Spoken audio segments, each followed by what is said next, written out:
Hi, this is Dorie Clark, and we are here with Newsweek. Our show is better, and every week we are turning to some of the leading lights in the business world to learn how to improve our lives. And today we're here with Daniel Pink, who is the author of the new book. We even have a prop, The Power of Regret. And Dan is joining us from San Francisco on his book tour. Dan, it's wonderful to have you here. Dorie, always a pleasure. Thanks for having me.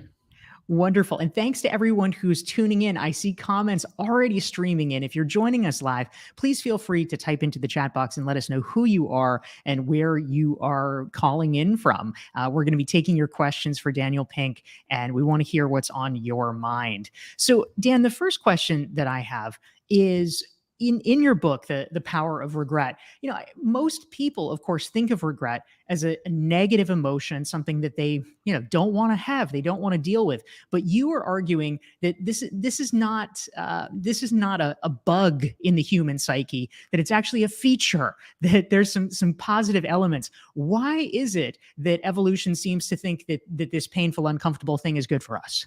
Great point. I mean, I wish I had used that phrase. It is a feature, not a bug. That's a great way to put it. But here's the thing. Let's acknowledge first, exactly, you said, Dorie, that it is negative. It's a negative emotion. We don't like it. I don't like experiencing regret. Nobody likes experiencing regret. And you've hit on a conundrum. Exactly. So here you have this thing. We are these pleasure-seeking creatures, and yet we have this thing that is ubiquitous, this emotion that is ubiquitous. It feels bad. Why does it exist?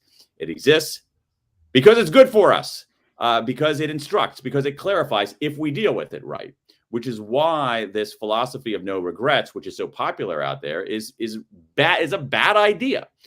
Evolution programmed, our cognitive machinery is pre-programmed for regret because it's useful if we deal with it right. It can help us make better decisions. It can help us deepen our sense of meaning. It can help us solve problems more quickly and more easily. And the question is, how do we deal with it? How do we deal with it effectively? Not ignoring our regrets, not wallowing in them, but using them as signals for improvement. Yeah, I think that's really interesting. And one of the aspects of the book, Dan, that I thought was fascinating is you talked about how all the research over the years, it seemed you were very comprehensive in surveying the research literature that, for 50 plus years, people seemed to group regrets categorically. Oh, it's a regret about relationships. It's a regret about work.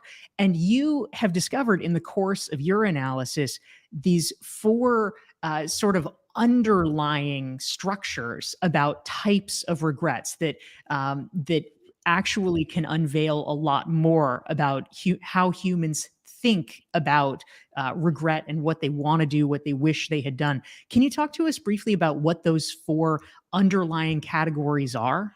Sure. So this is so for years, exactly as you say, Dorie, scholars, pollsters and scholars have tried to group people's regrets into the domains of life. This is a family regret. This is a career regret. This is a romance regret. I did a piece of quantitative research of my own where I did the same thing, where I asked people their regrets and had them group them into these domains. And what the conclusion that I and others kept coming to is like, wow, people's regrets are all over the place.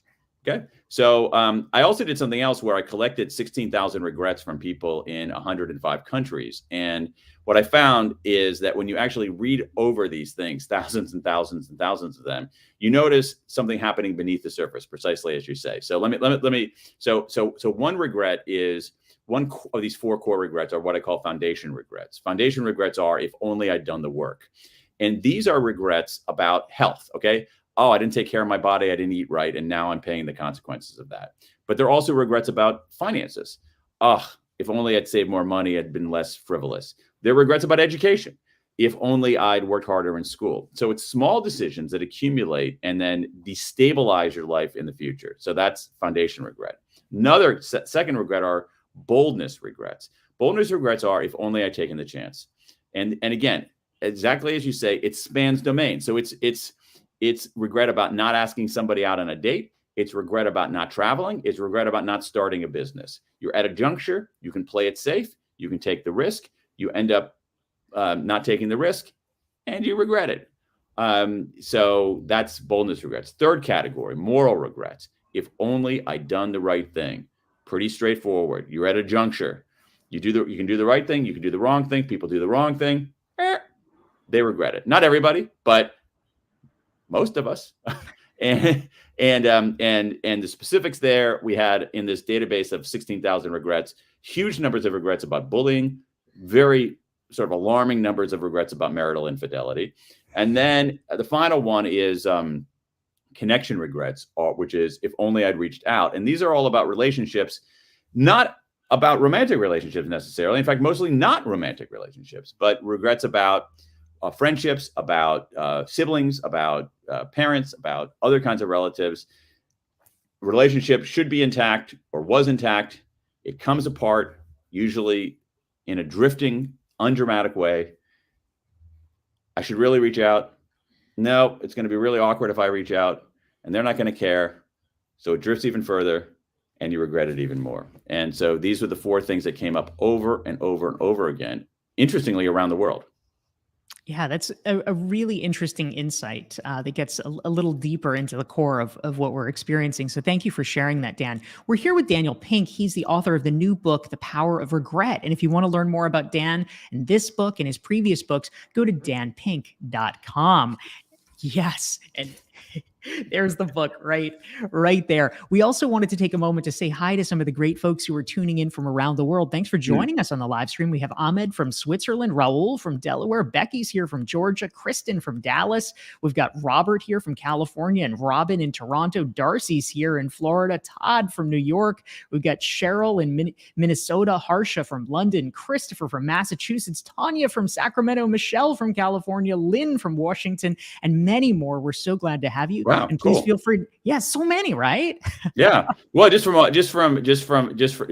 over. It's great to see. Yes, it absolutely is. And welcome everyone. Please type your questions for Dan Pink into the chat box. We'd love to hear what's on your mind.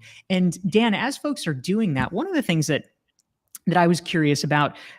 So for a lot of people, and you were alluding to this, I mean, regret is not a pleasant emotion. It's not something that we're relishing exactly. But if someone is watching this, if they're in a position where they say, you know, I probably should be looking at my regrets a little bit more, it's something we might hesitate to do because it feels painful. It feels uncomfortable. Yeah. If they're trying to get started, but they feel like there's just sort of this hurdle. How do we actually even get started with that? If, for instance, as in the book, you tell the story about someone who lost touch with her friend for 25 years and just feels so weird, so awkward calling her. How do we actually get someone over that hurdle to take some kind of action or to lean in and face this? Well, it's a great question, and it's at the core of this idea. And I actually think there's even a bigger question embedded in there, which is like, how do we deal with negative emotions in general? And again, I want to go back to something that you said before, Dorie, which is exactly right. This is a negative emotion. All right. Regret doesn't feel good. Regret instructs, but it doesn't feel good. The thing is, you can't have the instruction without the negative feeling. And so the question is, how do we deal with that negative feeling, which is exactly what you're asking here. And I think that there are 3 relatively simple steps. I sometimes like to look at it as inward, outward, forward. Inward, outward, forward. So inward, you begin with, how do you think about yourself? You have a regret about not keeping in touch with somebody. You have a regret about some moral breach. You treat yourself with kindness rather than contempt. The way that we talk to ourselves is typically so cruel, so mean, so vicious. We would never talk that way to anybody else, but we talk that way to ourselves. It's like that old joke where a guy goes to the doctor's office and he says, "Doctor, it hurts when I do this." And the doctor says, "Don't do that." And so my advice is, don't do that. Don't beat up on yourself. Talk to yourself the way that you would talk to a friend. And so treat yourself with kindness rather than contempt. Recognize that your regrets are actually not that special. They're very common. They're part of the whole human experience. And that any misstep that you make is a moment in your life, not definitional of your life. So that's inward. Outward. Disclose, man. If you're comfortable disclosing to other people, that's powerful. Even if you simply write about your negative emotions, that is helpful too. What happens is that these negative emotions, this pain, this bad feeling, is very amorphous. And when we convert it into language, either by talking about it or by writing about it, we make it less menacing. They take it from this amorphous negative blob into these very concrete words. That makes it easier to reckon with and make sense of. And then finally, forward. You got to find a lesson from it.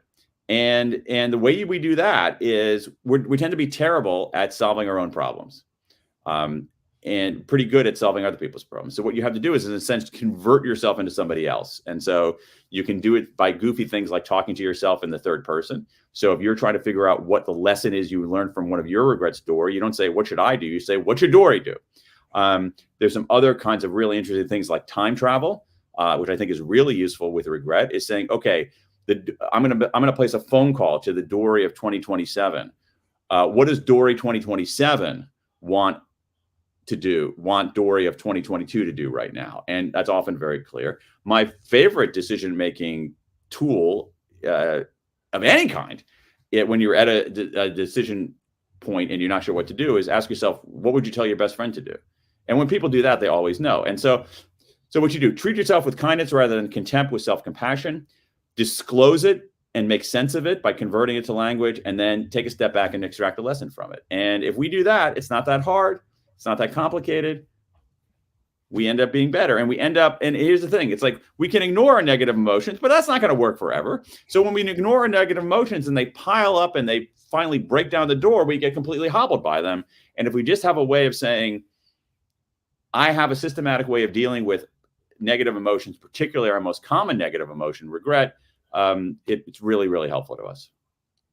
Yeah, that's really interesting. And thanks for encapsulating that so clearly, Dan. That's great. We're here with Daniel Pink. He is the author of the new book, The Power of Regret. You can learn more about him. Check out his work. Sign up for his email list, 170,000 strong, at danpink.com. And we want to say hi to some of the great folks tuning in. We've got Joel from Angola. We have Nathaniel in Austin. Yeah, Angola in the house. Molly's here from Bozeman, Montana. Brian from Seattle. Annette in SoCal. We've got Diane. We've got Jackie in Orlando, Willie from Lancaster, Pennsylvania.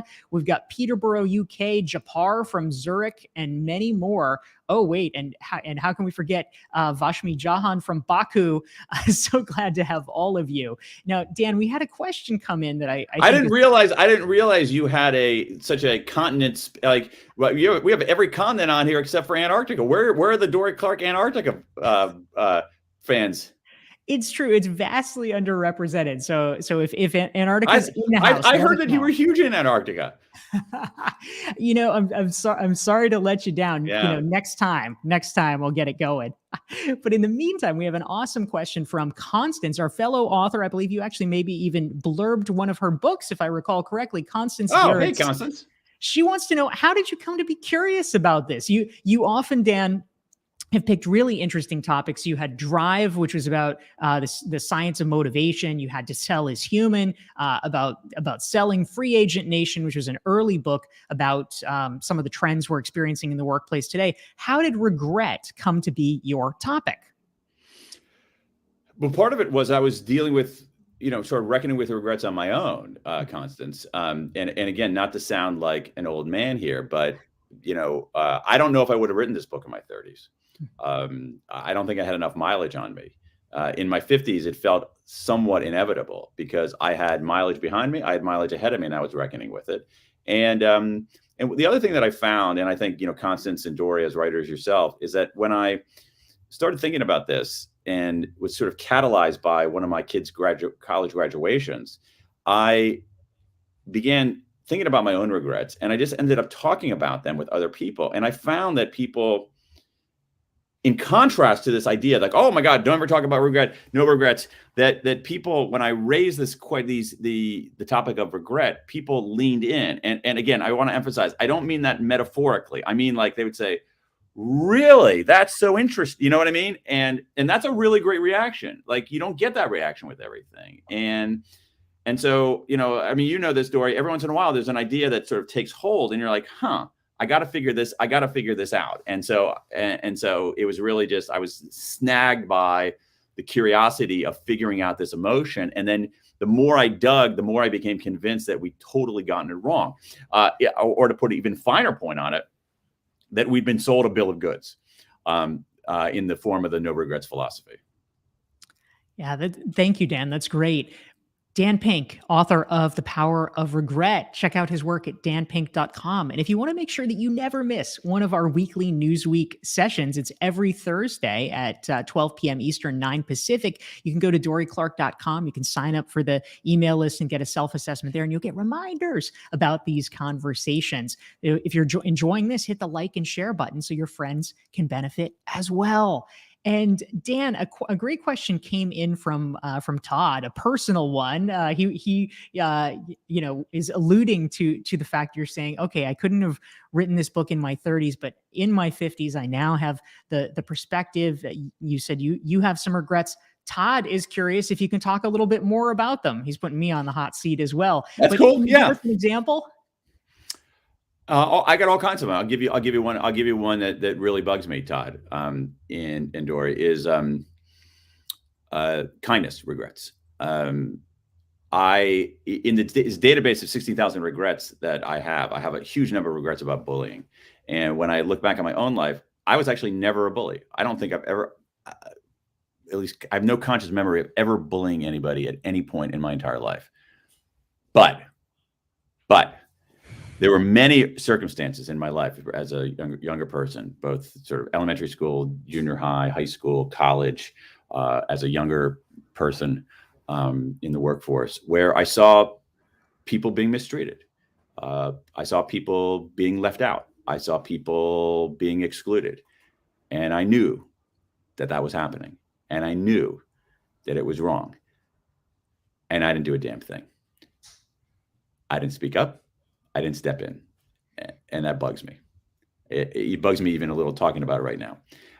But that bugging is a good thing, okay? Because that bugging is a signal. So when I feel bugged by that, I can say, no regrets, never look backward, all right? That's a bad idea. I could also say, oh my God, Dan, you're the worst person in the world. You're just a horrible, wretched human being. That's bad too. What I should do is say, wait a second, this feeling that I'm having right now, this negative feeling is telling me something. And it has been telling me something. It's telling me something that I value, that I didn't realize how much I valued until acknowledging this. What do I value? I value kindness. And as I thought about it, take a step back, I realized that a lot of the people I admire are people who are kind. And that I had not been as kind of a person as I could have been earlier in my life. So something that I value, and also something that I should do, which is that I should freaking be kinder. And being kind is not necessarily not being a bully, because I was never a bully. And so this is small, Dorie and Todd, but if you were to see me at social gatherings, back in the days we had social gatherings, and there would be this is such a small thing, but it's meaningful to me. There'd be maybe a clutch of people together, and somebody maybe standing off who's not part of the conversation. I now routinely, hey, Fred, come on in here and talk with us. Always do that kind of thing. And I would not have done that had I not reckoned with those regrets. Now, am I going to win the Nobel Peace Prize for those small efforts at social gatherings? No. But did acknowledging that regret clarify my values and give me instruction about what to do in the future? Absolutely. I love that. That's a great answer, Dan. Thank you. And similarly, and Todd, thank you for the question. Previous guest on Better, Todd Churches, author of Visual Leadership. So building on that, actually, I think about something similar. I remember I had a birthday party when I was in 4th grade, and I had not yet figured out a crucial lesson, which I now understand, which is that if you are having a party, you either need to invite a tiny number of people or everyone. You can't go halfway on that. And I remember I did not invite everyone, and the people who were not invited were not happy. And I've learned, I think, similarly, a lesson about inclusivity, which I've tried to practice since then. But this is really important, Dorie, okay? Because here you think about all the things in your fourth grade Dorie that you don't remember. You remember this.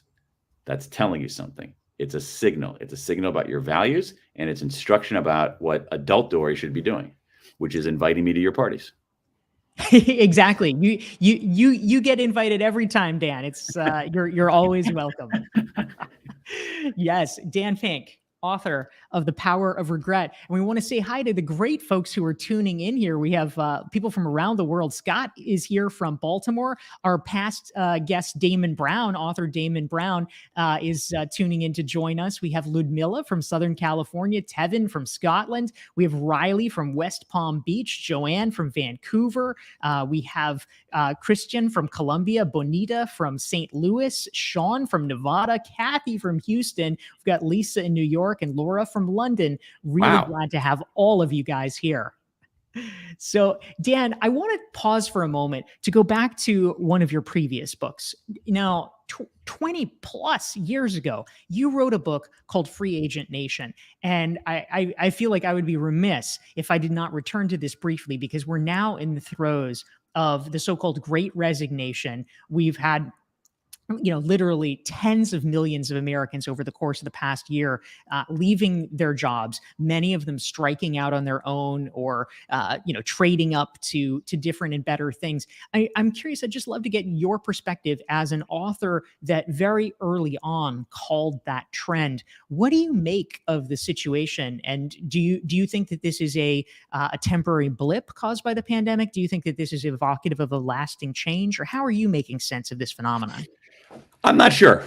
I think that I think it's both cyclical and secular to think about this. So I think there's been a secular. I think one of the big secular trends is this idea that that most kinds of employment are, for better or worse, precarious. That you're not going to have lifetime job security anywhere, and that a lot of the risk has shifted from individuals to organizations. This is true in everything from pensions to health insurance to a whole array of things, and that's been going on for a while. And I wrote about it 100 years ago in Free Agent Nation, and it's continuing today. And I think that at a certain point, you have people who say, "Okay, wait a second. If I'm not going to be treated well, and I'm not going to get security. Like, what's the point? Why not just either go out on my own or job hop?" So I think that's a huge part of it. I think another part of it, and I do think that for a lot of people, this pandemic has exposed the idea. It's like, oh my God, my job is terrible. This is a terrible job. Like, I'm not being treated well, and I'm not going to take it anymore. So I think, and I think you see that with this gurgling resurgence of the union movement in America for the first time in many, many decades. So I do think there's something secular going on here, and that people are trying to work smarter, live a little bit better, use their work as a source of meaning, and not endure all of the BS. At the same time, there's also the cyclical trend that the labor markets are really tight right now, and so people have a lot more say. I think that the bigger issue is that in general, in the labor markets of America, talented people need organizations less than organizations need talented people. That if you have talent, you have a lot more opportunities. The problem is that a lot of people haven't been able to nurture their talent as robustly as other people have, and so that's a huge public policy question. Yeah, really interesting, Dan. Thank you very much. We're here with Daniel Pink, author of The Power of Regret. His website is danpink.com. You can learn about him. You can pick up a copy of his book. If you're enjoying the conversation, hit the like and share button so that your friends can enjoy Dan's insights as well on our weekly Newsweek Better show.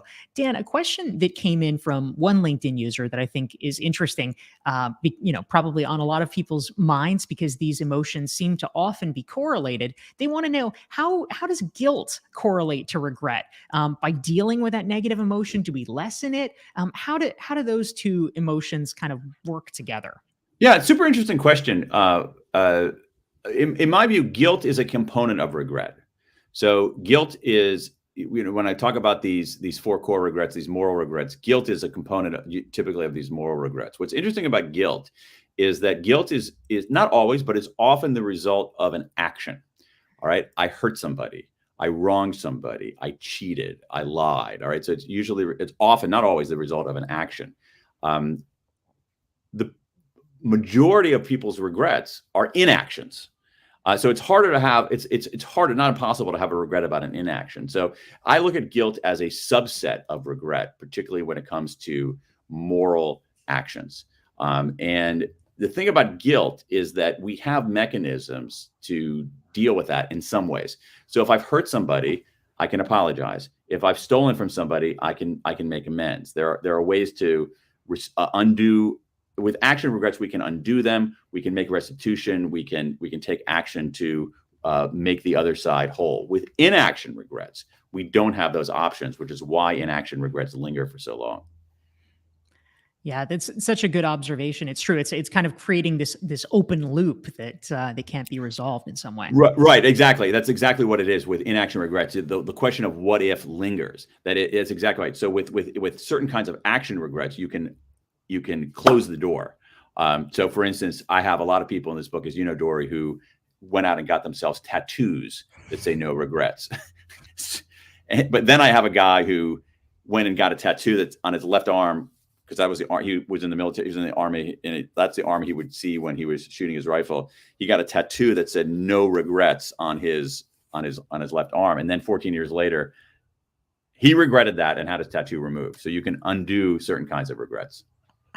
Yes, thank goodness. Many of them are reversible. That's great. Right. Well, you had your no regrets tattoo removed, right, Dorie? Oh, totally. Yeah. You used to be right here. So we want to say hi to some of our great friends tuning in. Justine is here from Poland. Jenny is here from the Dominican Republic. Jay from Charlotte, North Carolina. We've got Adnan from Turkey, and we have Sayed from Iran, Marcy from New Jersey. We've got Richard in Pittsburgh, with Matthew from Ohio. We have Holly from the Hudson Valley. So welcome to all of you, and we're so glad to have you here with a conversation with Dan Pink. Now, Dan, one of your previous books, your very successful previous book, was called Drive, and I'm curious. Over the past 2 years of the pandemic, so many people have been languishing. So many people have felt just an utter lack of motivation, or kind of overall discombobulation. I would be curious to hear your thoughts for people that are, sort of trying to rouse themselves now that, hopefully we are emerging from this period. What would be your advice about harnessing their own inherent sense of drive and motivation to be able to move forward in a positive way? Yeah, I think one of the most important things is to normalize normalize that feeling, to recognize how ubiquitous it is. I feel that way too. And so you're not alone, and what's happening now is perfectly understandable. Now, as for the remedies, there are some interesting things that one can do to find some remedies.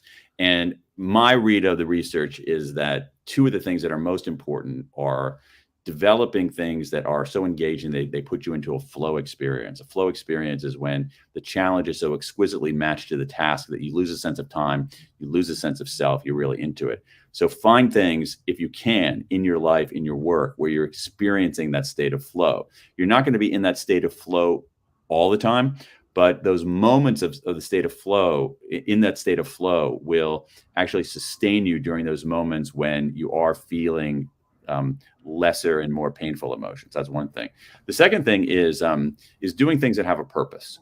I'm very taken by a lot of the research on purpose, showing that one way to overcome that feeling of stall, of languishing, of being thwarted, is to not so much focus on what am I going to do to get out of that ditch, but to actually think about what can I do that has a higher purpose? What can I do to contribute to the world? What can I do to help another person? What can I do to sort of go beyond myself? And in a weird, almost paradoxical, Zen-like way, that when you go beyond yourself, you actually, the knock-on effect is that you help yourself. So look for flow experiences. So I guess it's three things. Don't freak out that you're alone, because you're not. Everybody's that way. Second, look for flow experiences, and then look for something that gives you a little bit of more transcendence, a little bit more purpose. The other thing also is that we are now in the era right now, in terms of where we are right now today in this pandemic. Forget about big, hairy, audacious goals for now. Go for small wins that cascade to small wins that cascade to small wins. That's my advice on that front. Really powerful, Dan. Thank you. I think we have time for one more speed round question from Okay. fellow author Kurt Davis. He's curious, how long does it take for you to research, write, and publish your books? What's the lifetime. logistics? A lifetime. No, this one, it usually takes me 2 or 3 years of pretty intense work.